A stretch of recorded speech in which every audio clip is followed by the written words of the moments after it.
وصفة الفراخ بتاعت النهاردة من جمالها لازم هتعمليها يوم في الأسبوع، كمان مش محتاجة تتبلي الفراخ من قبلها بيوم، هتجيبيها وهتعمليها على طول ولا طعمها يا جماعة في حتة تانية خالص. كمان دايبة دوب كده والصوص بتاعها رهيب، بقولك من جمالها لازم هتقومي تجربيها. وكمان مش محتاجة تعملي جنبها غير شوية رز وبس. هجيب بصلاية وسط وهقطعها، حبة تسيبها جوليان مفيش مشكلة، حبة تقطعها صغير كده مفيش أي مشكلة، الاتنين هيمشوا معانا عادي. وفي طاسة بقى على النار هننزل بحبة زيت كده حلوين، هنزل بقى بالبصل اللي مقطعاه وهشوحهم بقى تشويحه حلوه، مع كمان اضافه كده رشه ملح عشان توحد لي لون البصله، وكمان ما تعملش ريحه قويه للبصل في البيت. هقطع بقى 3 قرون فلفل سبايسي، لو حباها بارد مفيش اي مشكله ممكن تضيفي فلفل بارد او فلفل الوان برضو. واقطع كمان مع الفلفل 4 فصوص من الثوم. لو وصلت معايا لهنا ما تنسيش بقى تدعميني بلايك حلو من ايديكي، واهلا ومليون مرحب بكل المشتركين الجدد. زادت القناه نور وشرف بانضمامكم لينا، كل الشكر والتقدير لمتابعيني وحبايبي، وجودكم معايا شرف كبير ليا. واول ما البصله بتاعتي هتبتدي تدبل كده هنزل عليها بالثوم والفلفل، هنشوحهم بقى كده تشويحه حلوه مع بعض لحد ما ريحه الفلفل والثوم كده تظهر معانا. بعد كده بقى هننزل بالفراخ بتاعتنا، وطبعا غسلين الفراخ بتاعتنا كويس جدا ونقعينها في ميه وخل وملح وليمون علشان لو في اي زفاره تنزل تماما. نحاول برضو نقطع ربع الفرخه على قطعتين او 3، هنديهم بقى صدمه حلوه مع البصل والثوم والفلفل. هنضيف عليهم بقى التوابل بتاعتنا، رشه فلفل اسود وكمان ملح وكمون وكزبره وكمان كاري وبابريكا وتوابل فراخ. كمان هنضيف ورق لورا وعود قرفه و3 فصوص حبهان. نسيب بقى الفراخ بتاعتنا على نار وسط تاخد لون حلو كده من كل الجوانب وتتشرب بقى من التتبيله الحلوه دي. والريحه هنا بقى ما اقولكوش في حته تانية خالص. طبعا هنقلب فيها باستمرار عشان تاخد لون حلو كده من كل الجوانب. واول بقى ما الفراخ بتاعتنا تاخد الصدمه الحلوه دي هنطلعها في طبق،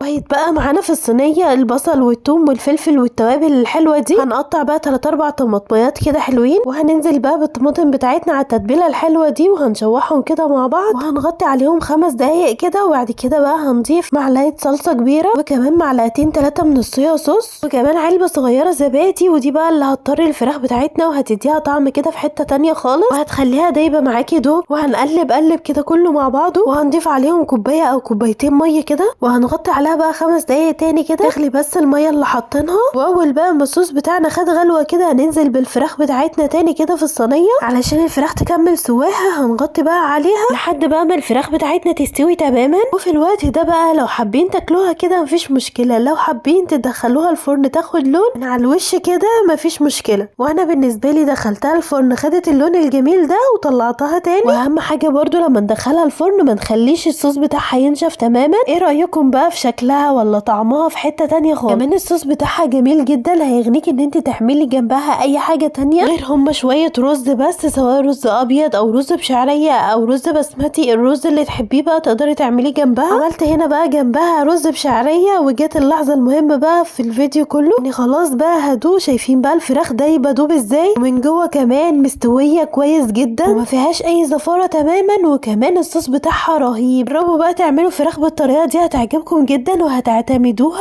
ما اقولكوش بقى على الجمال. كمان لو عازمه حد تقدري تعمليها، كمان تقدري في الاخر كده تديها عصير نص ليمونه هيديها طعم جميل جدا. اتمنى بقى فيديو النهارده يكون عجبكم. شكرا جدا ليكم، سلام عليكم.